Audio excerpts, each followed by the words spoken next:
There's just saying, look at all this harassment, especially of women, especially of minorities, but there isn't any. Like I said before, I have to use my own Twitter account because I tweeted this out in Side Scrollers this morning. She blocked us over there. Wah, wah, wah. I gotta say, she's one scary looking lady, but anyway. So she has a whole thread, and that's why I want to share this. So she says, if you aren't sure this is a harassment campaign, just take a look at the content. Look how many sock puppet accounts flock to comments on posts. Look at the language in those comments. Look at the images they're sharing, the way they're manipulating pictures of women.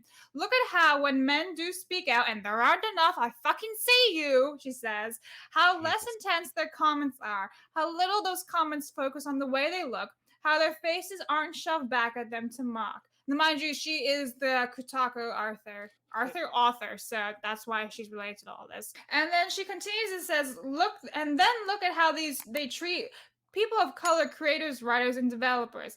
Look at the messages they've been getting, the way these people speak about them. Do you think it's a harassment campaign? Yes. Look at how they justify their behavior, claiming that request to take down a hateful page is harassment, but it's worthy of threats, of slurs, of dogpiling. Look at how they try to spin, distort, play the victim. Look at how they parrot the same points. It's textbook. Alyssa, you keep talking, but there's no proof. Yeah, I like this one. Projection. I'm a victim. Attention. She keeps saying, look, but she's not posting any evidence, like, ever. Right. Like, there's just saying, look at all this harassment, especially of women, especially of minorities, but there isn't any.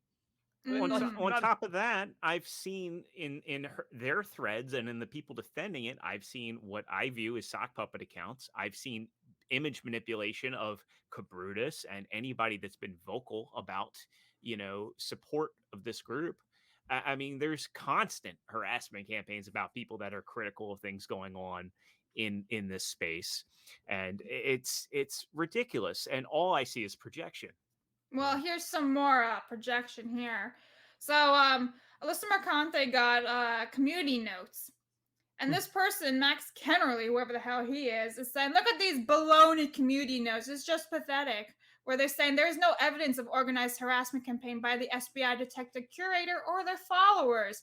A single user made a curator on Steam and Sweet Baby Inc. harassed the creator of SBI detected, and Melissa Mercante and other journalists misrepresented those facts. So that's community notes on Twitter, and this guy's like, "Oh, it's pathetic." Well, it's just the truth.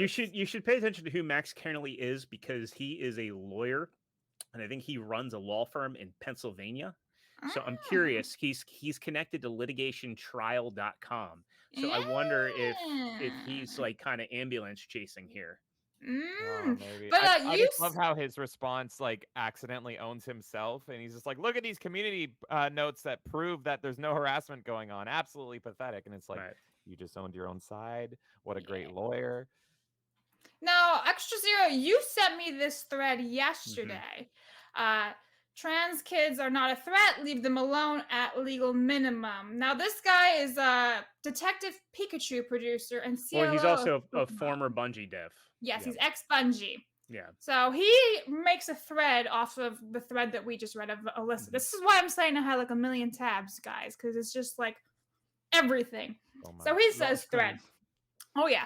He says 20 years in game, 17 in the C-suit, so I'm well situated to say these people blaming one consultancy for everything they don't like are again demonstrating they know nothing about the subject they purport to be discussing. They are sexist and racist. And here's the thing. You can say that, yeah, SBI is not the cause of everything going on that's wrong in the gaming industry. It's not. And everyone who says it is, I'm sorry, you're wrong, you're misled. There's a whole bunch of other things going on. But we can talk about it and we can pinpoint saying, hey, SBI is wrong. Here's why. And if they go out, then all the developers will be like, oh, look, it's gone. Problem solved. But the problems will continue. Let's just be real.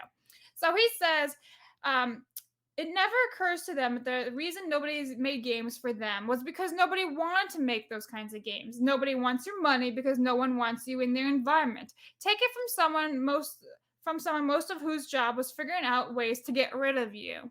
So that's nice. Let's get rid of the gamers, the people who fund our products. This makes so much sense. It's not for you right, guys. and they're not getting the message that gamers are rejecting when they have things that focus more on messaging than games, and I'd argue story than gameplay. But primarily, when messaging is up here and gameplay is down here, gamers are literally not buying their product. Why can they not see that? And how come all of these people that are very vocal, they're not? Where's their dialogue about gameplay? Where's their dialogue about what makes a game fun? And I get that we're arguing the culture here, and somebody will say, "Well, you're obviously talking about them and not games right now." But I legitimately want to know, like, where do they ever talk about it? Because on shows that I'm on, I like to talk about gameplay and what I love about games and what I love about gameplay, and I don't see any of that coming from any of these people. They just want to talk about story, representation, this, that, and the other, but never the actual game. Fun is a bad word to them. Gameplay is a bad word to them. All they care about is representation. Instructive on how to be a better human being. Well, I mean, even the accessibility argument, right? I'm blind in an eye. I can't see things in 3D. I have issues with depth perception. I'm all over the place. If I ever move my head like Stevie Wonder, that's why I'm thankful I have tracking in the eye, so you don't see it going off. But whenever they're talking about accessibility, and I have friends that are colorblind, I have friends with neuropathy. Look, I get it, but those people, I mean, handy-capable Sean doesn't want to play walking simulators. So it's, yeah. And I'm not saying that in a remark of like, well, the man can't walk and he doesn't want to play. Well, he wants to play regular games like everybody else. He enjoys gameplay. All they want when it comes to accessibility is we want to find a way to digest a story, and we don't want to actually have to put any. Why not just watch a Let's Play? You guys already don't like to spend money as it is. Just go on fucking Twitch or YouTube and watch a goddamn Let's Play. If you don't have the skill, but you want to enjoy a story, there's a vehicle for that, and it's fucking free. So let me keep going with this massive thread. And he says it never occurs to them what the reason nobody made games for them was because nobody wanted to make those kinds of games. Nobody wants your money because no one wants you in their environment. Take it from someone whose job was figuring out ways to get rid of you, which we said before.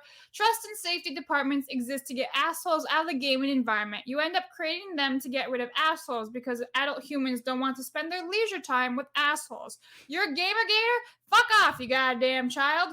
Nobody wants your money. Go spend it on anime corn.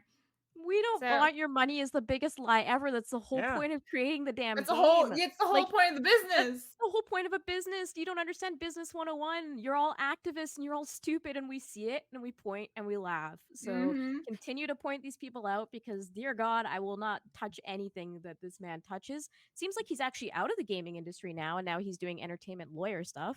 Yeah, right. But yeah, it's just the absolute state of saying the biggest lie, which is that it's not about the money, when it absolutely is. You want to keep your customers happy.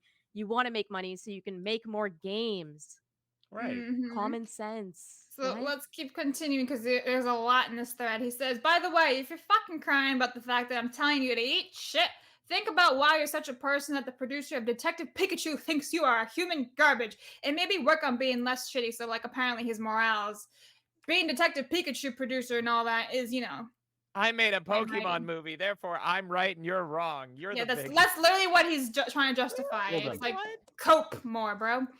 You complain about bubbles, but you're living in the biggest one. You dorks sit around self-reinforcing that you're somehow not human garbage. Get your moms to give you more allowance and buy a Clue. I have to say, I'm almost impressed with the one person who quote tweeted the original tweet and also screenshot it in case I blocked him, so he could have forever proof that he's a dork and no one intelligent agrees with him. I mean, I still blocked him because dork. I mean, fuck what I know about making games. He links himself because self-morals. And then he says, what's the old rule about not showing tolerance to people who are themselves intolerant? That one. That's why what you see in this thread in my response is, no, I'm not interested in a debate. No, I don't care if you think I'm a bully. Get back in your fucking lockers. This thread is giving me my block finger a good workout, and then he says he doesn't want to hear the truth, etc. Sure, Dirk, what you believe isn't true. What people aren't allowed to disagree, have at it, champ. I just don't care about your opinion, etc. And does he keep going? No, he finally finished and just says, go ask your mom for some money to buy a plenty more anime corn, because who hurt that this is man? the great meme. I don't know, right? A lot. Like, this is the most the gamers unhinged did, rant I've Kay. seen. It's like, why do you not care about somebody else's opinion? Like, it's like, again, these are the people that bitched about gatekeeping forever. And the whole thing was, when it was on the other side, people wanted to change hearts and minds. Like, look, why do you think this way? Why do you feel this way? Can we find, at the end of the day, we all love video games, or at least we say we all love video games, and saying that about them because, again, they love everything about video games but the actual game itself. So it's like, why can't we get on the same page for something we all have a common interest in and try and talk through it and find out, okay, where do we agree, where do we disagree, and why is that such a it's like oil and water with these people. Yeah. No, I have a meme. Oh, perfect. Halo Master Chief Sweet Baby Ink Edition. Did you just Is that Deborah Wilson? That was made by the Bugle Daily. Yeah. That looked like Deborah Wilson. He should have made it Deborah Wilson. True. And we have more, right? So we've all had other bullshit of all these people making threads, but now we also have Black Girl Gamers have now entered the chat because Black Girl Gamer says the amount of harassment that we've had recently due to this Gamergate 2 is not surprising. Gamers have thought the industry revolved around them and their comforts are not realizing it doesn't. We've had emails, comments, and threats, but you know what? We're not going anywhere. So are they openly admitting they're not gamers?